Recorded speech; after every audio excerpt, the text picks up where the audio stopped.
and welcome to SPMIS Academy. Today we will analyze important newspaper articles of 18th November 2020. Please note you can download the PDF version of today's newspaper analysis by clicking the link given in the comment section. You can download the PDF version of October 2020 magazine from our website spmisacademy.com. You can also join our WhatsApp group through the link given in the description section for more study materials. This is the list of the topics that we will cover from today's newspaper. On the first article is taken from editorial segment. It is about right to constitutional remedies under Article 32. This topic is important from our syllabus paper 3 Indian polity point of view. So इस article का सबसे पहले context समझते हैं. तो देखो supreme court ने एक पिटीशन सुनते वक्त कहा कि हर बार आर्टिकल 32 का इस्तेमाल करना ज़रूरी नहीं है. ज़रा सा इसके बैकग्राउंड को और अच्छे से समझते हैं. देखो आपको पता है कि हाथरस में एक गैंग रेप का केस आया था लास्ट ईयर. वो पूरी तरह से प्रूफ भी नहीं हो पाया कि whether it was a gang rape और जस्ट मर्डर और सुसाइड, क्योंकि पुलिस ने अच्छी तरीके से इन्वेस्टिगेशन नहीं किया था. हाथरस आपको पता है उत्तर प्रदेश में एक जगह है हाथरस. तो एक जर्नलिस्ट हैं सिद्दीकी कप्पान, ओरिजिनली ही बिलोंग्स टू केरला. फिर ये जर्नलिस्ट ही was trying to move to Hathras to cover this entire issue. इस इशू के बारे में पता लगाने के लिए वो हाथरस की तरफ जा रहे थे from Delhi with his friends in order to investigate, in order to cover this issue of Hathras gang rape case. रास्ते में ही इनको मथुरा के पास अरेस्ट कर लिया गया और इनके ऊपर UAPA unlawful activities of protection act prevention act लगा दिया गया. इसके चार्जेस लगा दिए गए और इनको अरेस्ट कर लिया गया. और तब से ये जेल में ही हैं. इनको अभी तक बेल भी नहीं मिला है. तो इनके जो भी फ्रेंड्स हैं, फैमिलीज़ हैं, उन्होंने आर्टिकल 32 के तहत एक habeas corpus writ petition file किया था. आपने अगर बेसिक पॉलिटी पढ़ रखी होगी तो यू मस्ट बी नोइंग कि under article 32 the supreme court has power to issue 5 kind of writs, और उसमें से एक रिट है हेबियस कॉर्पस. हेबियस कॉर्पस में सुप्रीम कोर्ट क्वेश्चन रेज करती है टू द अथॉरिटीज़ अगर किसी भी इंसान को इलीगल तरीके से डिटेन करके रखा गया है. तो मैं इसको और अच्छे से समझाता हूँ. अगर आपको किसी पुलिस अथॉरिटी ने या लोकल कोई भी अथॉरिटी ने अरेस्ट कर लिया है और आपको ऐसा लगता है, आपके फ्रेंड्स फैमिलीज़ को ऐसा लगता है कि आपको जिस ग्राउंड पे अरेस्ट किया गया वो ग्राउंड सही नहीं है, आपको बेवजह फर्जी तरीके से अरेस्ट किया गया है, तो आपकी फ्रेंड फैमिली सुप्रीम कोर्ट में जा सकती है कि आपका fundamental right to movement, right to freedom under article 19(1) वो वायलेट हो रहा है. और सुप्रीम कोर्ट इस केस में एक डायरेक्टिव्स या एक रिट इशू करती है. उस रिट का नाम है हेबियस कॉर्पस रिट, जिसमें वो उस एजेंसी से पूछेगी, उस अथॉरिटी से पूछेगी जिसने आपको अरेस्ट कर रखा है कि आपने कौन से ग्राउंड पे इस पर्टिकुलर पर्सन को अरेस्ट किया है, आप बताएं.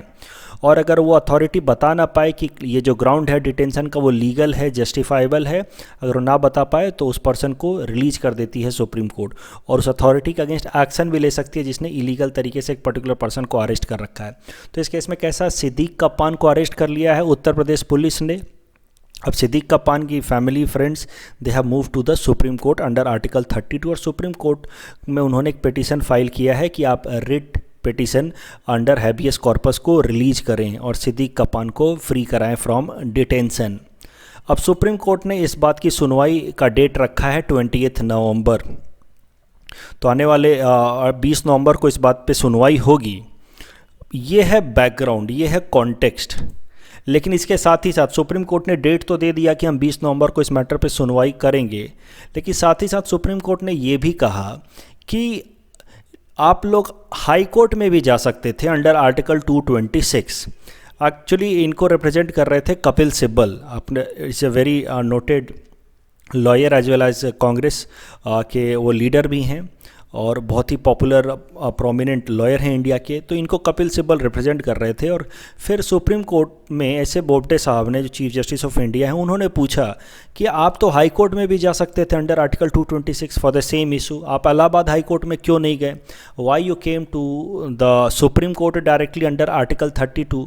तो कपिल सिब्बल साहब ने कहा कि देखिए, ये किसी भी इंसान का फंडामेंटल राइट है under article 32 of the Indian constitution कि अगर उसके बेसिक फंडामेंटल राइट्स वायलेट हो रहे हैं तो हम सुप्रीम कोर्ट में मूव कर सकते हैं अंडर आर्टिकल 32. फिर इस पे सुप्रीम कोर्ट के जजेज ने कहा कि we are trying to discourage article 32 petitions. Article 32 का कम से कम इस्तेमाल होना चाहिए। अगर आपके पास ऑप्शन है कि आप हाई कोर्ट में पहले जा सकते हैं तो better you go there. Already we are over burdened, हमारे ऊपर ऑलरेडी बहुत सारी रिस्पॉन्सिबिलिटीज हैं, ऑलरेडी आर्टिकल 32 में कई सारे पेटिशंस फाइल्ड हैं। तो जब जब आपके पास ऑप्शन है, अपॉर्चुनिटी है कि आप हाई कोर्ट में जा सके तो आपको वहाँ जाना चाहिए। अब आर्टिकल 32 के बारे में कुछ और बातें कर लेते हैं, थोड़ा और समझ लेते हैं इसके बारे में। Of course you must be knowing कि it is one of the fundamental rights listed in our Indian constitution part 3। सारे के सारे फंडामेंटल राइट्स पार्ट 3 में दिए गए हैं। जो फंडामेंटल राइट्स हैं उनको इन 6 कैटेगरीज में कैटेगराइज किया गया। राइट टू इक्वालिटी आपने जरूर पढ़ रखा होगा, article 14 to 18। Right to freedom article 19 to 22। Right against exploitation article 23 and 24। Right to religious freedom 25 article 25 to 28। Right to culture and education right article 29 and article 30। And right to constitutional remedies article 32। बीच में एक और right हुआ करता था, right to property. वो भी एक तरह का राइट हुआ करता था अंडर आर्टिकल 31, लेकिन इन 1978 under 44th constitutional amendment act इस राइट को हटा दिया गया फ्रॉम फंडामेंटल राइट्स कैटेगरी और इसको आर्टिकल 300A में शिफ्ट कर दिया गया। मतलब अब right to property is no longer a fundamental right, it is just a constitutional right. तो फंडामेंटल राइट आप सबको पता है थोड़े स्पेशल होते हैं, उसमें स्पेशल प्रोटेक्शन दिए जाते हैं इंडिविजुअल्स को। किस तरह के स्पेशल प्रोटेक्शन दिए जाते हैं? देखो, अगर ये कोई एक इंडिविजुअल, एक इंसान है और इसकी फंडामेंटल राइट वायलेट हुई है, इस तरह के ये जो 5 तरह की राइट्स हैं ये वायलेट हुई हैं, तो ये डायरेक्टली सुप्रीम कोर्ट में मूव कर सकता है under article 32 of the Indian constitution, जिसको हम लोग कहते हैं राइट टू कॉन्स्टिट्यूशनल रेमेडीज। ये भी एक तरह का अधिकार ही है कि अगर आपका कोई भी अधिकार, कोई भी मौलिक अधिकार, कोई भी फंडामेंटल राइट वायलेट होता है तो आपका मौलिक अधिकार है, आपका फंडामेंटल राइट है कि आप सुप्रीम कोर्ट में जा सकते हैं और उसमें आपको कोई भी नहीं रोकेगा। This is article 32। ये भी एक तरह का अधिकार है और इसी राइट का इस्तेमाल करते हुए कपिल सिब्बल साहब ने कहा कि हम इस पर्टिकुलर केस में सुप्रीम कोर्ट के अंदर आए हैं। लेकिन सुप्रीम कोर्ट ने भी कहा ठीक है, आपका अधिकार है, अच्छी बात है, आप आ सकते हैं, लेकिन बेहतर होता कि आप हाई कोर्ट में जाते अंडर आर्टिकल 226। अब आर्टिकल 226 और 32 में थोड़ा सा अंतर है। अगर किसी इंडिविजुअल का फंडामेंटल राइट वायलेट होता है तो आर्टिकल 32 के अंतर्गत वो सुप्रीम कोर्ट में आ सकता है और आर्टिकल 226 के अंतर्गत वो हाई कोर्ट में भी जाकर के बोल सकता है कि हमारा फंडामेंटल राइट वायलेट हुआ है and please ensure our fundamental right. और हाई कोर्ट के पास भी पावर है कि वो रिट्स इशू कर सके just like supreme court in order to enforce the fundamental right of a particular individual. तो सारे के सारे इसी तरह के अधिकार हैं हाई कोर्ट के भी अंडर आर्टिकल 226। लेकिन आर्टिकल 226 के जो प्रोविजंस हैं they do not come under fundamental right, यानी कि हमारा मौलिक अधिकार नहीं है कि हम हाई कोर्ट में जा सकें। लेकिन article 32 is our fundamental right that has been guaranteed by our constitution itself कि no one will stop us from moving to the supreme court। तो आर्टिकल 26 और आर्टिकल 32 में मोर और लेस बातें तो सेम ही हैं कि हमारा अगर फंडामेंटल राइट वायलेट होता है तो हम जा सकते हैं सुप्रीम कोर्ट में या हाई कोर्ट में, लेकिन दोनों के बीच का अंतर जरा समझ लेते हैं। आर्टिकल 32 एक तरह का फंडामेंटल राइट है, मौलिक अधिकार है, जबकि आर्टिकल 226 में we can move to the high court to ensure और enforce our fundamental right, but that is just a constitutional right. Constitution के अगर बाकी किसी हिस्से में लिखा है नॉट इन पार्ट 3 तो वो अधिकार होता है कॉन्स्टिट्यूशनल राइट, लेकिन अगर पार्ट 3 में लिखा हुआ है, फंडामेंटल राइट्स के सेगमेंट में लिखा हुआ है अगर कोई भी राइट, तो वो है फंडामेंटल राइट। और फंडामेंटल राइट ज़्यादा स्पेशल होते हैं, उनको स्पेशल प्रोटेक्शन मिलती है, उनके लिए जो सबसे इंपॉर्टेंट प्रोटेक्शन है वो है आर्टिकल 32 इटसेल्फ। तो ये एक बेसिक अंतर है। आर्टिकल 226 एक तरह का अधिकार है हमारा, जब हम भी हमारा फंडामेंटल राइट वायलेट हो तो हम हाई कोर्ट में जा सकते हैं, but that this just a constitutional right. Article 32 के अंतर्गत that is our fundamental right.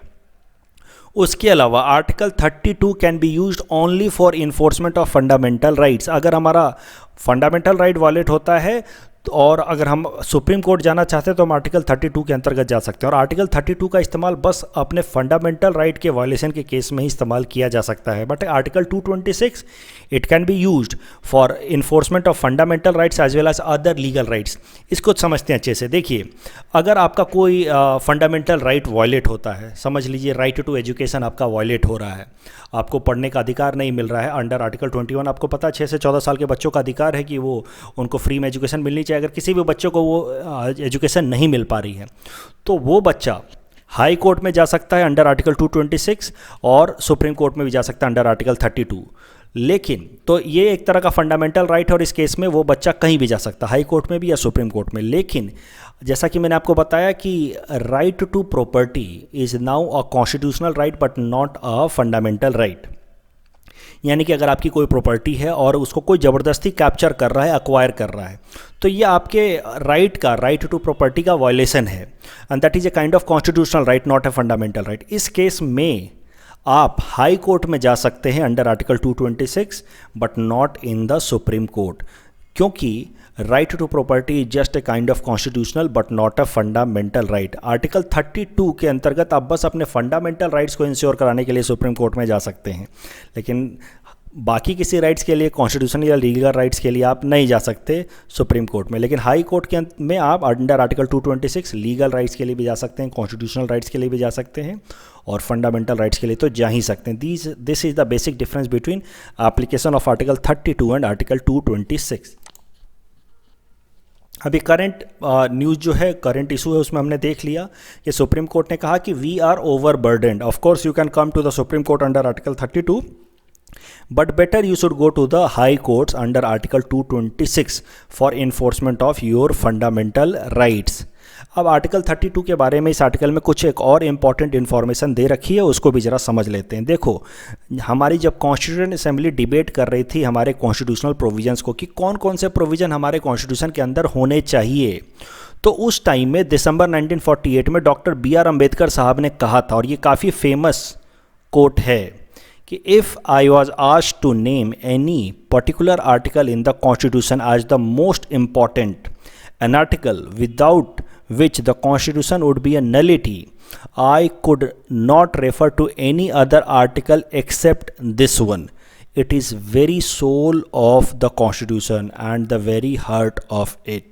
सरल शब्दों में कहें तो डॉक्टर B.R. अम्बेडकर साहब ने कहा कि आर्टिकल 32 हमारे कॉन्स्टिट्यूशन का, ये हमारे पूरे कॉन्स्टिट्यूशन का हार्ट एंड सोल है, मतलब सबसे इम्पॉर्टेंट है।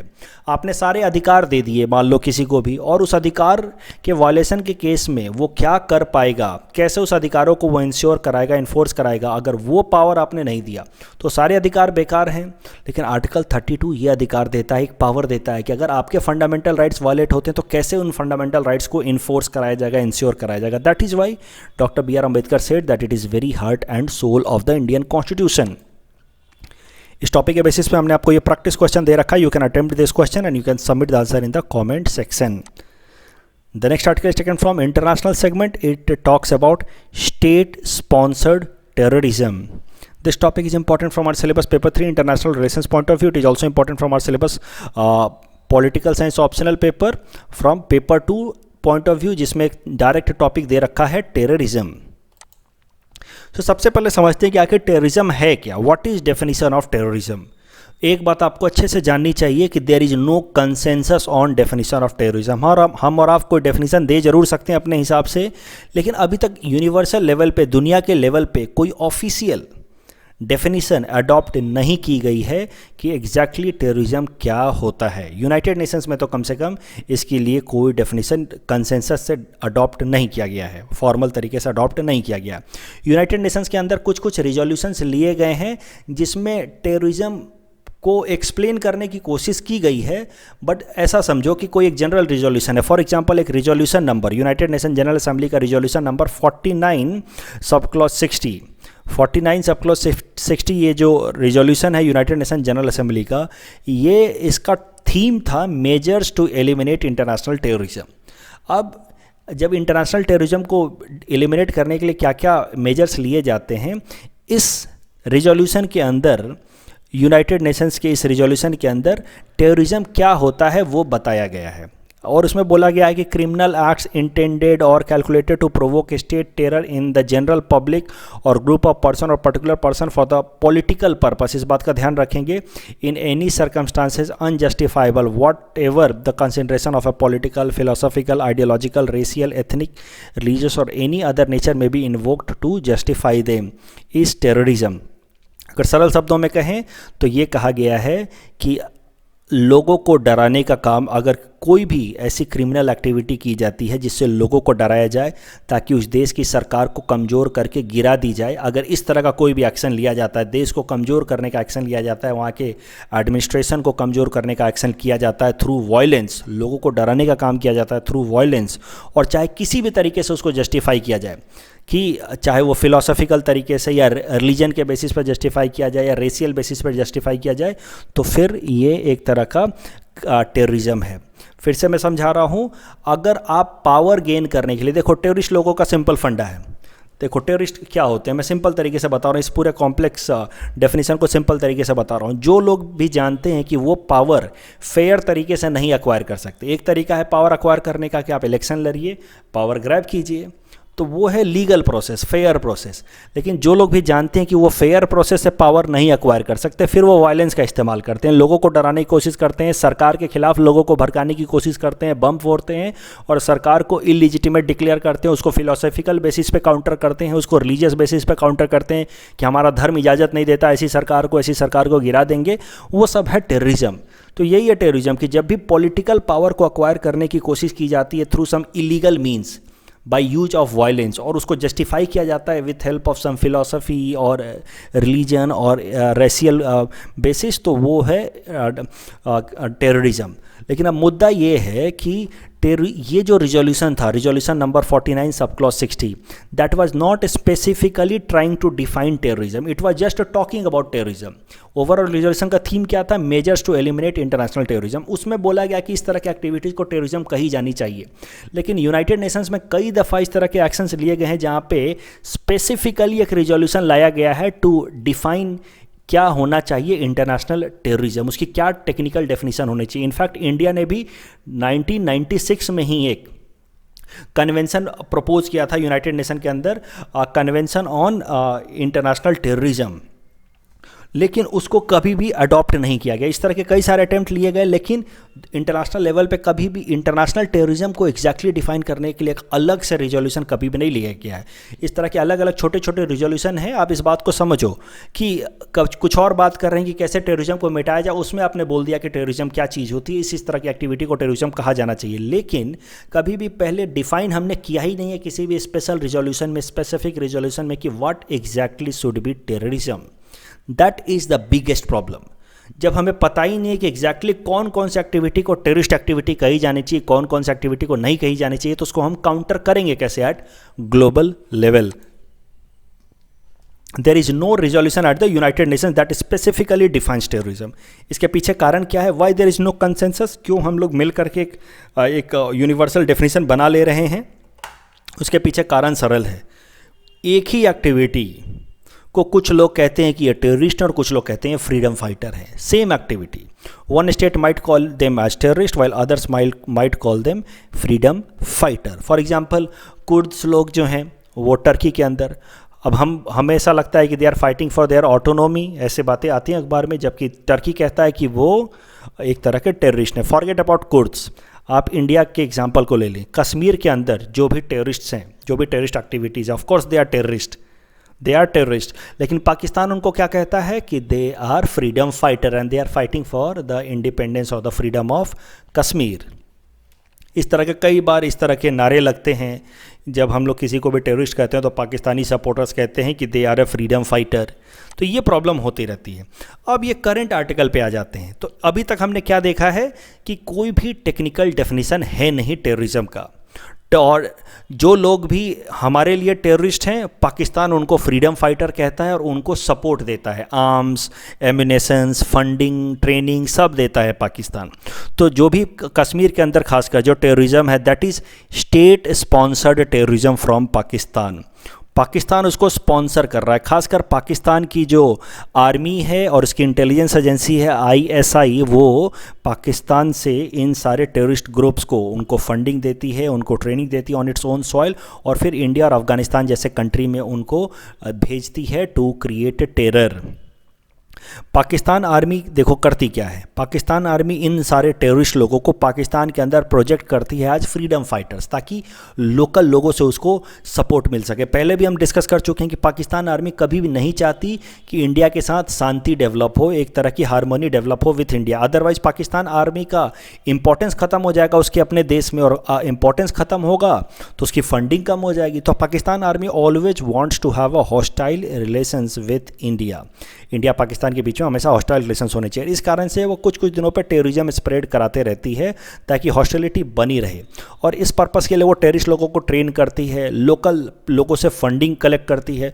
और पाकिस्तान आर्मी इस तरह से प्रोजेक्ट करती है कि it is trying to get Kashmir liberated from India, और इसलिए वो ये फ्रीडम फाइटर्स को हेल्प कर रहे हैं, ट्रेन कर रहे हैं, और इस तरीके से उनको लोकल लोगों का सपोर्ट भी मिल जाता है। तो इस तरीके से पाकिस्तान के अंदर एक अलग माहौल है। जो हमारे लिए टेररिस्ट हैं वो पाकिस्तान के लोगों के लिए, पाकिस्तान आर्मी के लिए वो उनको प्रोजेक्ट करते हैं एज फ्रीडम फाइटर्स। और इस तरह की एक्टिविटी को ही कहते हैं स्टेट स्पॉन्सर्ड टेररिज्म, जहाँ पे एक पूरा का पूरा स्टेट, एक पूरी की पूरी देश सरकार लगी हुई है, at least the different wings of the government is engaged in promoting terrorism in the other country. और इसी कारण से अब करंट न्यूज़ पे आ जाते हैं। ये तो करंट कॉन्टेक्स्ट था, अब करंट न्यूज़ पे आ जाते हैं। 12th ब्रिक्स समिट चल रही है, और इस ब्रिक्स समिट में हमारे प्रधानमंत्री मोदी जी ने कहा है कि there is a need to confront the countries that supported and sponsored terrorism. सीधा सीधा पाकिस्तान का नाम नहीं लिया है, लेकिन ये हमारे लिए सबसे बड़ी बात है। पाकिस्तान जब एक पूरा देसी टेररिज्म को सपोर्ट करेगा, प्रमोट करेगा, then it becomes very difficult for countries like India that shares a huge boundary as well as a conflictual historical relation with Pakistan to resolve this issue, क्योंकि पाकिस्तान टेररिज्म का सहारा ले रहा है। It is sponsoring, it is supporting terrorism. Pakistan terrorism को support करता है, that is now an open secret. दुनिया जानती है, सब जानते हैं कि पाकिस्तान टेररिज्म को प्रोपोगेट करता है, सपोर्ट करता है। और इससे रिलेटेड एक और आर्टिकल आया है आज ही के न्यूज़पेपर में। अब इसको भी समझते हैं, इससे रिलेटेड एक दूसरा आर्टिकल है, उसको भी ज़रा समझते हैं। देखो, हाल फिलहाल में Barack Obama, former president of United States of America, उन्होंने एक बुक लिखी है अ प्रॉमिस्ड लैंड। उसमें उन्होंने कहा है कि 2011 में जब वो खुद प्रेसिडेंट थे यूएस के, उस टाइम में यूएस आर्मी ने पाकिस्तान के अंदर घुस करके, अफ़गानिस्तान से वो पाकिस्तान के अपोटाबाद शहर में घुस करके ओसामा बिन लादेन को उन्होंने पकड़ा था।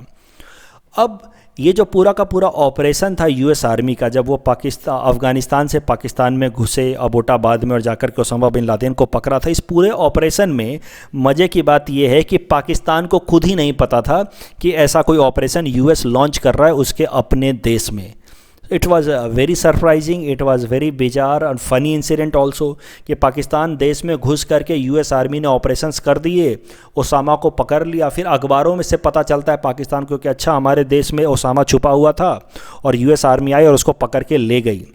अब फिर बराक ओबामा साहब ने इस बुक में कहा है कि क्यों उन्होंने पाकिस्तान की एजेंसीज़ को, पाकिस्तान सरकार को बताया नहीं इन एडवांस, क्योंकि it is open secret that the certain elements inside Pakistan military, specially its intelligence service, maintained links to the Taliban and al Qaeda.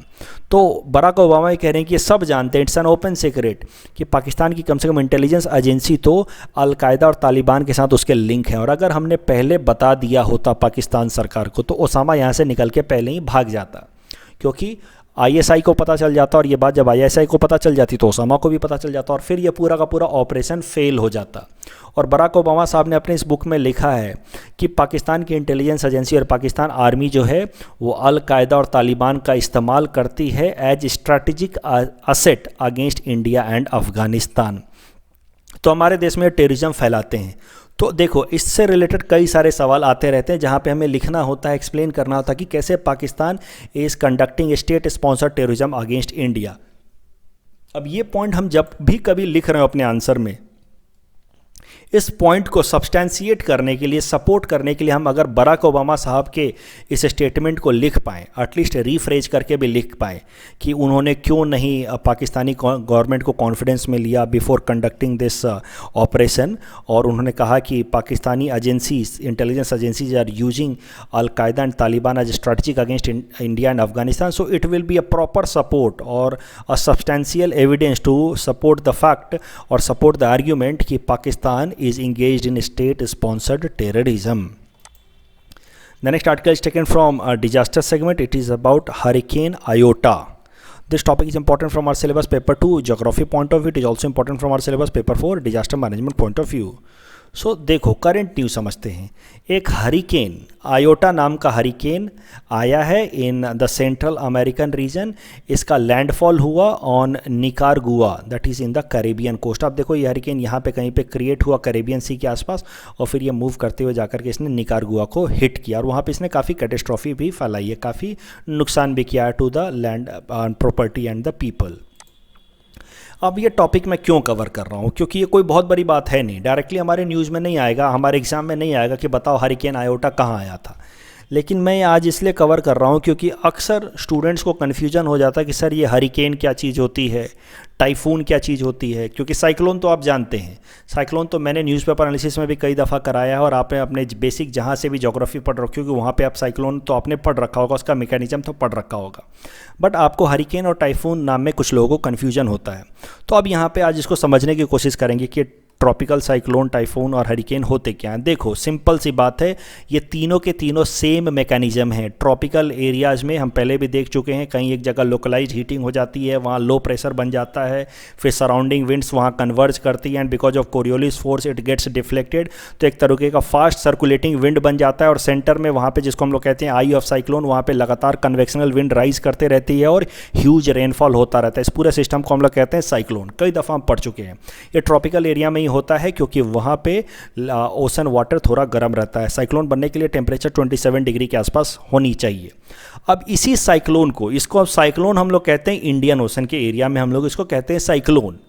इसीलिए जब भी हमारे न्यूज़ में आता है, जब भी हमारे इंडियन ओशन में, बे ऑफ बंगाल में कुछ भी बनता है इस तरह का एटमॉस्फेरिक कंडीशन, तो हम लोग उसको कहते हैं साइक्लोन, क्योंकि हमारी इंडियन ओशन में इसको कहते हैं cyclone. The same atmospheric phenomena when it happens in the western Pacific, यानी कि जापान के कोस्ट में या फिलीपींस या ऑस्ट्रेलियन कोस्ट पे होता है, तो इसको हम लोग कहते हैं टाइफून।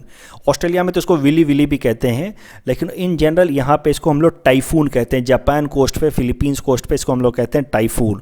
और सेंट्रल अमेरिकन कोस्ट पे यानी कि ईस्टर्न पैसिफिक में और अटलांटिक में जब ये बनता है तो सेम एटमॉस्फेरिक कंडीशन को हम लोग कहते हैं हरिकेन। तो चीज़ें सेम है, मैकेनिज्म सेम है, खाली नाम अलग अलग है अलग अलग जगहों पे।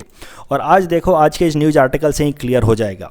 सेम चीज़, सेम एटमॉस्फेरिक फिनोमेना जब फिलीपींस में हुआ तो इसका नाम क्या है, टाइफून वाम्को। फिलीपींस यहाँ पे आपको पता है, फिलीपींस ये देखो यहाँ पे है कहीं पे फिलीपींस, राइट। तो यहाँ पे जब ये सेम एटमॉस्फेरिक फिनोमेना हुआ तो इसका नाम रखा गया टाइफून वाम्को। जबकि सेम एटमॉस्फेरिक फिनोमेना जब सेंट्रल अमेरिका के पास हुआ, गल्फ ऑफ मैक्सिको के पास हुआ, तो इसका नाम रखा गया हरिकेन आयोटा। तो that is on the basis of location, कहाँ ये चीज़ हो रही है, कहाँ ये एटमॉस्फेरिक कंडीशन बन रही है, उसके बेसिस पे ये नाम रखा जाता है, साइक्लोन, हरिकेन और टाइफून। इस टॉपिक के बेसिस पे हमने आपको ये प्रैक्टिस क्वेश्चन दे रखा है। You can attempt this question and you can submit the answer in the comment section. The next article is taken from national segment. It talks about fake news. This topic is important from our syllabus paper 3 governance point of view. So current context समझते हैं। देखो जब early phase of lockdown start हुआ था उस time में आपने एक इंसिडेंट ज़रूर सुना होगा, हमने न्यूज़पेपर एनालिसिस में भी कवर किया था, तबलीगी जमात मरकज इंसिडेंट, जहाँ पे कुछ तबलीगी जमात के लोग इकट्ठा थे एक मरकज में और वहाँ से फिर ये कोविड-19 स्प्रेड होना शुरू हुआ था। और इस तबलीगी जमात इंसिडेंट को फिर नाम भी दे दिया गया था सुपर स्प्रेडर इंसिडेंट। अब यहाँ तक तो ठीक है, ये न्यूज़ थी, लेकिन उसके बाद कई सारे इस तरह के न्यूज़ आने लगे हमारे न्यूज़ चैनल्स पे, सोशल मीडिया पे, जो फेक थे, जो सही नहीं थे about this Tablighi Jamaat members. For example यहाँ पे मैंने कुछ कटआउट शेयर किए हैं जो बाद में साबित हो गए कि ये न्यूज़ गलत है, कि क्वारंटाइन वार्ड में भर्ती जमातियों ने मांगा मांसाहारी भोजन, नहीं देने पर खाना फेंका और फिर खुले में किया शौच। ये सब न्यूज़ बाद में प्रूफ हुए कि these news were fake. Even कुछ ऐसे रेप्यूटेड न्यूज़ चैनल्स हैं, जैसे जी न्यूज़, उन्होंने भी इस तरह के कई सारे न्यूज़ दिखाए कि अरुणाचल में कोरोना के संक्रमित 11 जमाती मरीज। बाद में उन्होंने खुद ही एक्सेप्ट किया था कि ये न्यूज़ गलत है, उनसे गलती हुई है, बस वो 11 नहीं 1 जमाती मरीज़ था। तो इस तरीके के कई सारे फेक न्यूज़ फैलाए गए। तो इस कारण से एक मुस्लिम ऑर्गेनाइजेशन है जमात उलमा ए हिंद, उसने सुप्रीम कोर्ट में एक पिटीशन फाइल कर दिया अगेंस्ट दीज न्यूज चैनल्स, कि ये न्यूज चैनल्स एक नॉर्मल इंसिडेंट को, जो एक सेकुलर इंसिडेंट है, ठीक है जमाती मरकज चल रहा था तो मंदिर भी चल रहे थे, सब कुछ चल रहा था, जो भी रिलीजियस प्लेसेस थे लॉकडाउन से पहले तो सब चल रहे थे, तो एक नॉर्मल इंसिडेंट है, और इसको इन न्यूज चैनल्स ने कम्युनल कलर देने की कोशिश की, और इस कारण से इस जमाते उलेमा ए हिंद ने रिक्वेस्ट किया था सुप्रीम कोर्ट को कि न्यूज चैनल्स के अगेंस्ट एक्शन लिया जाए। और अब फिर सुप्रीम कोर्ट ने इनके खिलाफ एक्शन लेने के लिए सरकार से पूछा कि आखिर मैकेनिज्म क्या है इस तरह के फेक न्यूज़ को रिस्ट्रिक्ट करने का, आखिर तरीका क्या है। फेक न्यूज़ आप सब जानते होंगे, I hope. Fake news is the untrue information presented as news. कुछ भी झूठ बोल दो और उसको न्यूज़ बोल करके आप बोलो कि ये न्यूज़ है, that is known as fake news. When the information is not based on the facts but it is on the basis of some own vested interest. जब आप कुछ भी मनगढ़ंत कहानी बना देते हैं with some vested interest in order to damage the reputation of person और एन एंटिटी, और in this particular case reputation of entire community, then it is known as fake news. तो सुप्रीम कोर्ट ने पूछा इस petition के बाद कि आखिर क्या मैकेनिज्म है, सरकार से उसने पूछा कि क्या मैकेनिज्म है फेक न्यूज़ को कंट्रोल करने का। उस पर सरकार की तरफ से अमित खरे साहब जो सेक्रेटरी हैं इंफॉर्मेशन एंड ब्रॉडकास्टिंग मिनिस्ट्री को, उन्होंने कहा कि देखिए एक एजेंसी है जिसका नाम है न्यूज़ ब्रॉडकास्टर्स एसोसिएशन NBA, जो काम करती है न्यूज़ चैनल्स को रेगुलेट करने का। तो अब जरा समझते हैं कि NBA है क्या, न्यूज़ ब्रॉडकास्टर्स एसोसिएशन। देखो ये न्यूज़ ब्रॉडकास्टर एसोसिएशन जो है वो जितने प्राइवेट टेलीविज़न चैनल्स वाले हैं उन्होंने मिल करके एक एसोसिएशन बनाया, एक एजेंसी बनाई, और जिसमें उन्होंने काम दिया है कि वो अपने कंटेंट को रेगुलेट करेंगे। और आपको जान के मज़ा आएगा कि इस न्यूज़ चैनल एसोसिएशन के प्रेसिडेंट रहे हैं अर्नब गोस्वामी साहब। तो मतलब इन्होंने आपस में मिल कर के एक एजेंसी बना ली कि अगर कोई गलत न्यूज़ दिखाता है, फेक न्यूज़ दिखाता है, तो हम एक दूसरे को रेगुलेट करेंगे। मतलब सेल्फ रेगुलेटरी मैकेनिज़्म है। अब जब सब इसी काम में लगे हैं तो कौन किसके खिलाफ कंप्लेन करेगा। तो मुद्दा ये है कि एक प्राइवेट मैकेनिज्म है, it is not backed by any law to regulate the news channels. और इसी पे फिर सुप्रीम कोर्ट ने जब इस तरह का जवाब सुना सुप्रीम कोर्ट ने कि न्यूज़ ब्रॉडकास्टिंग एजेंसी है और वो रेगुलेट करती है खुद को, तो फिर सुप्रीम कोर्ट ने गुस्से में फटकार लगाया सरकार को। Why should we ask private entities like NBA और any other when you have the authority. जब आपके पास अथॉरिटी है तो आप खुद क्यों नहीं कंट्रोल करते, रेगुलेट करते न्यूज़ चैनल्स को। आपके पास पावर है। And if such an authority does not exist, अगर नहीं है अभी तक तो क्रिएट कीजिए, create one. And if you can not, अगर आप नहीं बनाते हैं then we will hand over to an outside agency. अगर आप नहीं करते हैं, सुप्रीम कोर्ट ने सीधा सीधा कहा सरकार को कि अगर आप फेक न्यूज़ को कंट्रोल करने के लिए कोई एक्शन नहीं लेते तो फिर हमें कुछ एक्शन लेना पड़ेगा।